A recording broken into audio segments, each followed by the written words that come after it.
Yo, what is up guys, my name is Dr. Heli. It's the end of the week and it's time for the Friday Community Loadout. This time we have Branson H spicing things up by coming in with the Hardcore Loadout. He said, people want to see the ultimate loadout, a quad danger and a machete. I went and tried it out and I must say that if you're burning out on hunt or you are an experienced and skilled player without much competition going on, then this loadout is definitely a way to challenge yourself. First off, you have no ranged combat in this setup, besides the dynamite. Every fight you're taking, you need to outplay your opponents and somehow force them to close quarters fight so you can take them out with your machete. The loadout definitely forces you to play more sneaky, and fighting inside buildings is a massive advantage compared to fighting outdoors, where enemy hunters can avoid coming close to you entirely. I kinda seem to carry a lantern with me a lot, since you can set enemies on fire at range, causing them to panic and forcing them to stop burning, giving you a little more time with your decisions. Positioning is key with this one. You need to make sure that the opponent feels confident that they can kill you.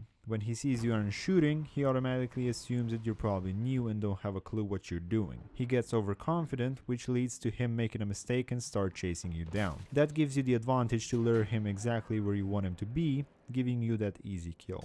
So here's a clear example of what I just mentioned. The scenario took place at Healing Waters Church, where I nuked the spider with my dynamite since that is the easiest way to kill it right now. Now as I went to banish it, I heard the important sound of zombie aggro that gave the enemy team away, and I will mark it for you so you can focus on it if you don't hear it. Now after I banished the boss, I went to the window immediately if I can spot them and cleared out the hive, which could possibly ruin my plan later on. As soon as I did that, the enemy team revealed themselves by shooting and downing my random teammate.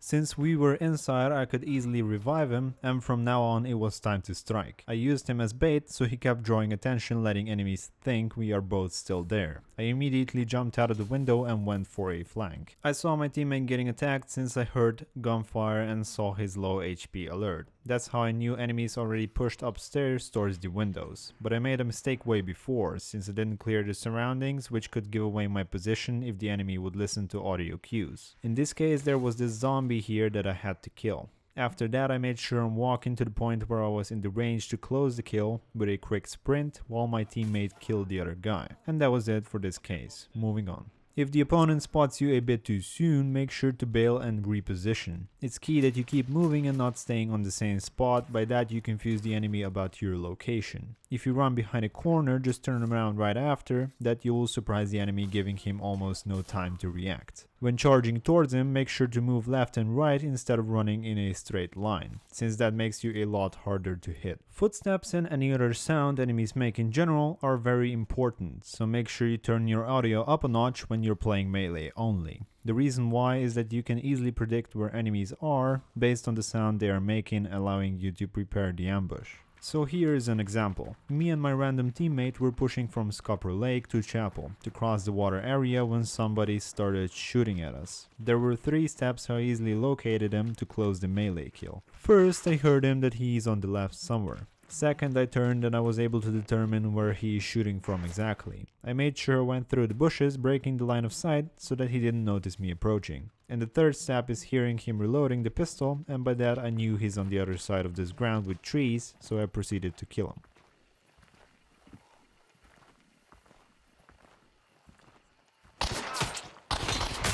And we're moving on. Shotguns and automats will be your biggest enemy with this one, since they kill you instantly. Just one well-placed shot and you're back in the menu. So make sure you're extra careful if you hear or see an enemy using those deadly close-range weapons. The second part of the loadout is the Quad Derringer, and trust me when I say it, that is the most frustrating weapon you will ever use in Hunt Showdown.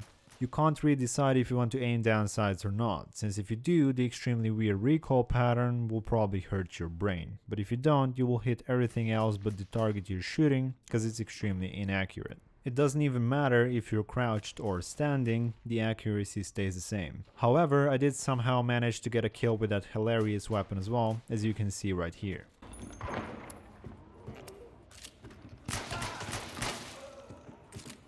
And that's gonna be it for today's Friday community loadout. Thanks for stopping by and checking out the video. If you enjoyed it, learned something from it, and want to see more videos related to Hunt Showdown, make sure to click on the subscribe button and turn on the notifications so that you don't miss out anything that's happening on this channel. Also, drop a comment with your own loadouts so that we can continue with this series. And I'll see you guys in the next video.